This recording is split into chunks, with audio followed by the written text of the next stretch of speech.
What free things online should everyone take advantage of? Story 1. Abandonware Games. There is an entire library of absolute gem games you have never played that are not available on online platforms, completely for free. Some of them are not downloadable, but we'll link you to places where you can buy them. So, no piracy is present here. Edit. You absolutely have to give a try to Saw, and you are empty. Saw is a spin-off game that takes place after Saw 1's ending in an alternative universe, where Detective Tapp had survived. The controls are weird, and the gameplay loop is repetitive, but I think that it's still really cool. You Are Empty is practically Half-Life clone, and might be too long for some gamers. But it is absolutely fun and really dynamic, as you never stay too long in one place. Oh my fing god. I finally found the game I've been searching for all over the internet for the past 10 years. And here I sit randomly clicking on your link and finding it. Thank you so much. Story 2. TempMail for one. You can make unlimited, free, completely disposable emails just at the click of a button. www.guerrillamil.com is another good one. Also, if you're an iPhone owner, you can get disposable emails with a 99-cent iCloud subscription. The Apple one is great, because I label it with what service I'm using that email for. And so when I get spam emails forwarded in the future to that one-off created email, I know which service I can't trust with my data. I think most people should just make a permanent junk email. I personally use my Xbox Live email address to send things I know I don't really want that will spam me. On occasion, I have to get on that email to do something.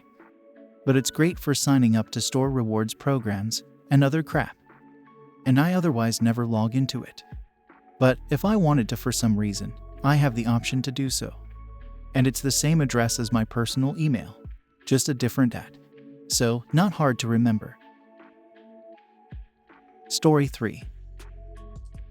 ConAcad. Bless the guy who made it. What a champion. Not just ConAcad, but any free education. Edit. I've massively amended this comment by formatting it into a table in the hope to make it more user-friendly. Unfortunately, due to a character limit, I've had to preserve my original comment here, instead where you can also see my original descriptions for some of the sites. Con. Pay some respect to the legend. That guy is a legend. He helped me get back up to speed in calculus faster than any textbook could. I donated $300 to him. That's what I would have spent on my textbook for calculus, if I hadn't pirated it. I used ConAcad for this twice. The first time in 2009, when I went back to college, and then again 10 years later when I finally went back to finish. Both times I had forgotten so much math. I felt helpless. I always started at first grade math, and progressed linearly into calculus.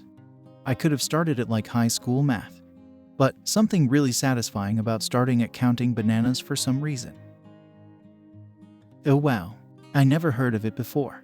It's going to be a huge help for my college, because I have very little understanding in chemistry.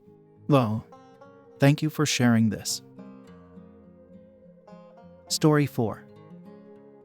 The Internet Archive should be regarded as one of the 7 wonders of the information age. Unfortunately, it's not doing too well in court at the moment. Anna's archive will pick up the slack on the books or science front. Problem is, it sets a precedent. Other companies are 100% going to come after this. Whilst noble, I think the Internet Archive is trying to do something that simply won't be sustainable to operate in a legal way. Being a US nonprofit is just painting a target on your back, almost asking for it. That is why Anna's archive are mirroring it all to torrents, and have a lot of redundancy, in addition to $10 to $50K bounties for anyone able to find bugs that might expose their anonymity. That said, handling books or scientific articles is a lot less resource-intensive than what the IA is trying to do. As soon as you bring other types of media into the equation, expenses and complexity ramp up big time. Not really sure what the answer would be on that front. It's sad we have to resort to organized crime in order to preserve knowledge. We look down on times when libraries were burned, but not because we are any better these days, just because we like the fuzzy feeling of being superior to something. Story 5. Vinci Resolve. Best video editing software that you can get for free. Edit. CapCut is also quite awesome. If you are a complete noob and just want some stuff for your socials. Great presets. And Handbrake for converting videos. Especially useful if you want to send bigger videos on Discord, or any social media, or from recording replays from games. Because whatever you change in NVIDIA or AMD settings, videos looks like shit or they are too big. Story 6. Internet Archive. Libby is also a fantastic resource for borrowing digital books from your local library. Some have mentioned language learning in this thread too, and I want to add that character AI does a decent job with learning through writing. You can listen to the voice speak it with you. You can ask AI any questions you have about anything pertaining to the language to fill in your knowledge gaps. Just recently, I think they lost an appeal and had to take down around 500k books. Story 7. Definitely LibriVox. They host copyright-free books, which volunteers read out and record. Most of the time it's not exactly the same level as an Audible production. But free is free, and they have a lot on there. I listened to a reading of Dracula that was incredible. The woman who read it did an amazing job bringing the characters to life and conveying the atmosphere of the story. I've never used Audible, so I can't make a comparison of production quality, but it was surprisingly good for what it is. Story 8. Sunny Classroom. If you want to learn computer networking. Super bright professor who has some underappreciated tricks for things like memorizing subnets. Humor is a bit dry, but if you want an Asian guy who out of the blue hits you with things like, "Thank you for being patient with my strong CHINGLISH," you'll love him. Definitely recommend. As someone who needs help with networking, currently studying for my CCNA, any extra help is always appreciated. Thank you. Story 9. Free cartoons from the late 80s to 90s. Uploaded on YouTube. Examples: Street Sharks, Mighty Max, Teenage Mutant, Ninja Turtles, Transformers, Beast Wars. The list of cartoons available for you or your children is huge.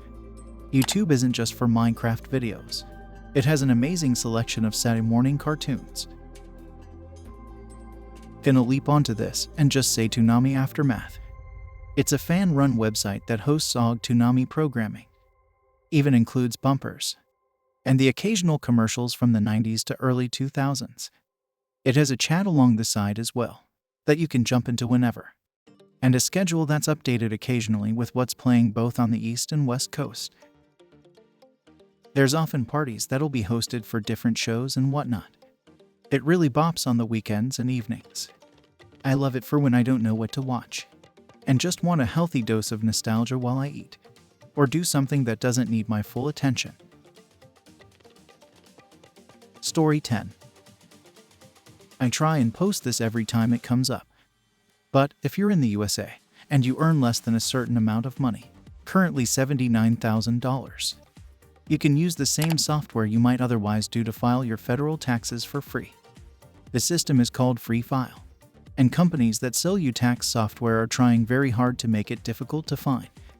Thankfully, it seems to be becoming a lot better known, to the extent that the US is inviting all states to use a similar system in 2025. Story 11. Education via YouTube. Seriously, I got into music production to complement my songwriting or guitar playing, and it is ridiculous how many top-tier producers are just putting stuff out there. It's a huge teaching tool. I used it to learn saxophone, slowing down songs to transcribe, how to code in Python and SQL, what to look out for on a car I'm interested in buying, air crash incidents, as explained by an actual commercial pilot,